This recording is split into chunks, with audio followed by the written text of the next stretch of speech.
अस्सलाम वालेकुम और आज मैं आपको फ्लॉक्सेटिन टैबलेट और कैप्सूल पर रिव्यू दूंगा। जो टैबलेट और कैप्सूल के पाम में आती है ये 10 और 20 मिलीग्राम की स्ट्रेंथ में अवेलेबल है। इसकी मुख्तलिफ ब्रांड्स होती है जैसा आप स्क्रीन पर देख सकते हैं।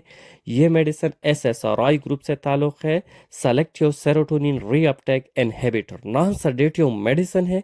एंटी डिप्रेसेंट के लिए दिया जाता है। जो टेंशन एंजाइटी डिप्रेशन होती है इनको ख़त्म करने के लिए दिया जाता है। डिप्रेशन एक ऐसा मेंटल डिसऑर्डर होती है जो इंसान हमेशा लो एनर्जी में होती है, किसी काम को दिल नहीं लगती, हार्ट बीट ज़्यादा होती है, इंसान पर पसीना आती है, परेशान होती है, जो भी काम है इस काम को रूटीन की काम को दिल नहीं लग देती, खाने पीने को दिल नहीं लग देती है, दिन ब दिन इंसान की वेट लॉस हो रही है, सर पर बोझ होती है, दर्द होती है, टेंशन होती है, एंजाइटी होती है।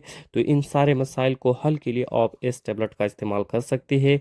OCD में दिया जाता है, ऑब्सेसिव कंपल्सिव डिसऑर्डर जिसको कहते हैं, जिसे इंसान ने जो काम किया वो इसको भूल जाती है, एक काम बार बार कर देती है। जैसे इंसान ने अपने हाथ को बार बार धोती है, इसने बिजली की स्विच ऑफ किया लेकिन बार बार जाकर वो देखती है, या इसने छोला बंद किया लेकिन वो बार बार जाकर वो देखती है कि मैंने बंद किया या बंद नहीं किया। तो ऐसे हालात को OCD कहती है, ऑब्सेसिव कंपल्सिव डिसऑर्डर में दिए जाते हैं। पैनिक डिसऑर्डर में दिया जाता है। इंसान को बहुत ज़्यादा गुस्सा जब आती है तो इन मसले को ठीक करने के लिए भी दिया जाता है। साथ ही टेंशन डिप्रेशन एंजाइटी स्ट्रेस को ख़त्म करने के लिए दिया जाता है, इन सारे मसाइल को ठीक करने के लिए।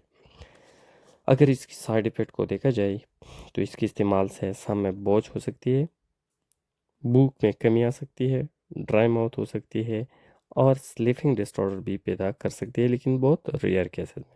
अगर प्रिकॉशन को देखा जाए कौन से लोग इसका इस्तेमाल नहीं करना चाहिए, तो renal failure kidney disease lactation वाली मदर को नहीं देना चाहिए। डोज को देखा जाए तो 10 मिलीग्राम से लेकर 20 मिलीग्राम अपने डॉक्टर के मशवरा के साथ इस्तेमाल करना होगा। Thank you for watching.